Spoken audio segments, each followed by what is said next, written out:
ప్రజాస్వామిక హక్కుల కోసం, రాజ్యాంగ విలువల కోసం కొట్లాడి అసువులు బాసినటువంటి రోహిత్ వేముల తిరుగాడినటువంటి ఒక గడ్డ హైదరాబాద్ సెంట్రల్ యూనివర్సిటీ. అటువంటి హైదరాబాద్ సెంట్రల్ యూనివర్సిటీ మేధావులు తిరుగాడే గడ్డ.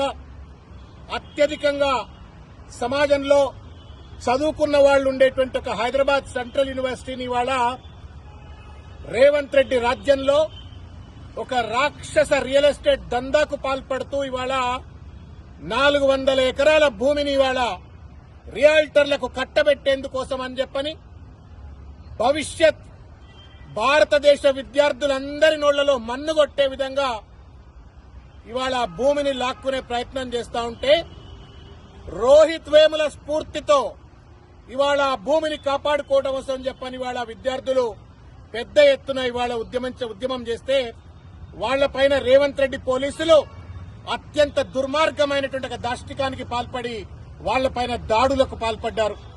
మహిళలు అని చెప్పి చూడకుండా, మహిళా కానిస్టేబుల్ కూడా లేకుండా వాళ్లను అరెస్ట్ చేసినారు. ఇవాళ మేము మాదాపూర్ పోలీస్ స్టేషన్ కు వచ్చి చూస్తే అత్యంత దయనీయమైనటువంటి సంఘటనలో ఇవాళ విద్యార్థులు ఉన్నటువంటి ఒక పరిస్థితి. వాళ్ళ కనీసం ఫస్ట్ ఎయిడ్ చేయలేదు, పొద్దున్న నుంచి తినడానికి తిండి కూడా ఇవ్వలేదు.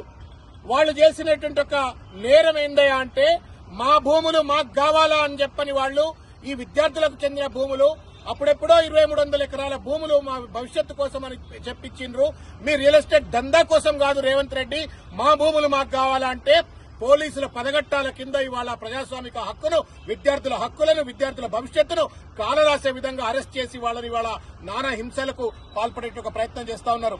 ఇదే విధంగా ఇవాళ రాయదుర్గం పోలీస్ స్టేషన్ లో ఇవాళ కొంతమంది విద్యార్థులు ఉన్నారు. గచ్చిబౌలి పోలీస్ స్టేషన్ లో కొంతమంది విద్యార్థులు ఉన్నారు. హెచ్సీ ఎదురుగా ఇవాళ ఇప్పుడే దాదాపు 200-300 మంది విద్యార్థులు ఇవాళ నిరాహార దీక్షలు చేస్తా ఉన్నారు, ధర్నాలు చేస్తా ఉన్నారు. మా వాళ్ళను వదిలిపెట్టండి, లేకపోతే మేము దీక్షలు విరమించమని చెప్పని. ఏం బాపుకుంటావు రేవంత్ రెడ్డి? విద్యార్థుల జీవితాలతో చెలగాటమాటమేంటి? నువ్వు యూనివర్సిటీలో చదువుకోకపోయినంత మాత్రాన, విశ్వవిద్యాలయాల విద్యార్థుల యొక్క సమస్యలు నీకు అర్థం కాకపోయినంత మాత్రాన, వాళ్ళ పట్ల నీకు బాధ్యత లేనంత మాత్రాన ఇవాళ ఇష్టం వచ్చినట్టు ఇవాళ భూములు లాక్కొని రియల్ ఎస్టేట్ దందాల కోసం ఈ రకంగా అణచివేయటకు గురి చేయడం న్యాయం కాదు. తస్మాత్ జాగ్రత్త. ఎవరెవరైతే విద్యార్థి లోకంతో కొట్లాడతారో, ఎవరెవరైతే విద్యార్థి లోకాన్ని అణచివేయాలని ప్రయత్నం చేస్తారో వాళ్ళందరూ చరిత్రలో మట్టి కొట్టుకుపోయినరు. రేవంత్ రెడ్డి నీకు కూడా అదే గట్టి పడుతుంది. దయచేసి మేము విజ్ఞప్తి చేస్తా ఉన్నాం, విద్యార్థుల పక్షాన విజ్ఞప్తి చేస్తా ఉన్నాం, తల్లిదండ్రుల పక్షాన విజ్ఞప్తి చేస్తా ఉన్నాం, తెలంగాణ సమాజం పట్ల తరఫు నుండి విజ్ఞప్తి చేస్తా ఉన్నాం. ఈ భూమి నీ తాతల ముత్తాతలది కాదు, మా తాత ముత్తాతలది కాదు, భవిష్యత్ తరాలది, భవిష్యత్ చదువుకునే పిల్లలది.